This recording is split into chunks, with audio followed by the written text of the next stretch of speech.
name is Dr. Anthony Levatino.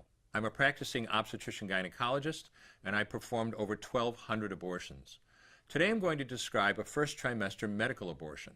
This is a procedure in which the mother swallows pills in order to terminate her baby, and it is performed up to the 9th week of pregnancy. The procedure involves 2 steps. Step 1.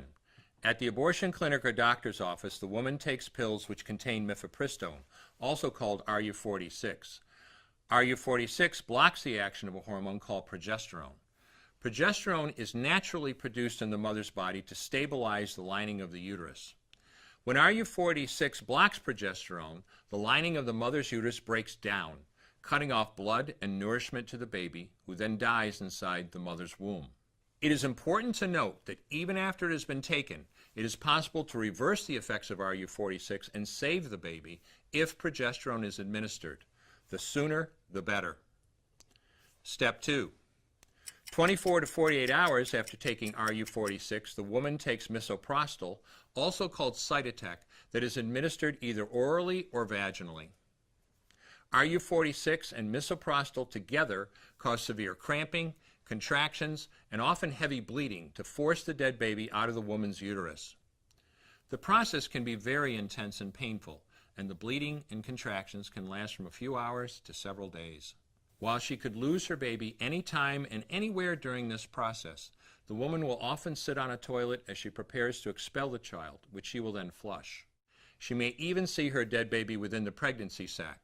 At 9 weeks, for example, the baby will be almost an inch long, and if she looks carefully, she might be able to count the fingers and toes. After she has disposed of her baby, the woman may have bleeding and spotting for several weeks.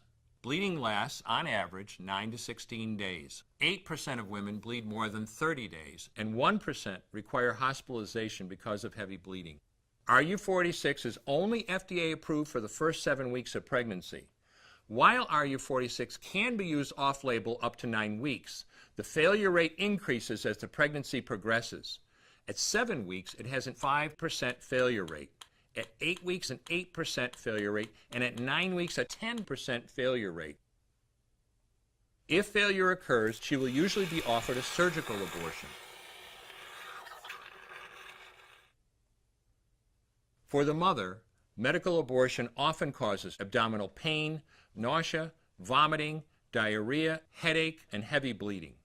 Maternal deaths have occurred, most frequently due to infection and undiagnosed ectopic pregnancy. As I mentioned at the beginning, I'm Dr. Anthony Levatino, and in the early part of my career as an OBGYN, I performed over 1,200 abortions. One day, after completing one of those abortions, I looked at the remains of a preborn child whose life I had ended, and all I could see was someone's son or daughter. I came to realize that killing a baby at any stage of pregnancy for any reason is wrong. I want you to know today, no matter where you're at or what you've done, you can change. Make a decision today to protect the preborn. Thank you for your time.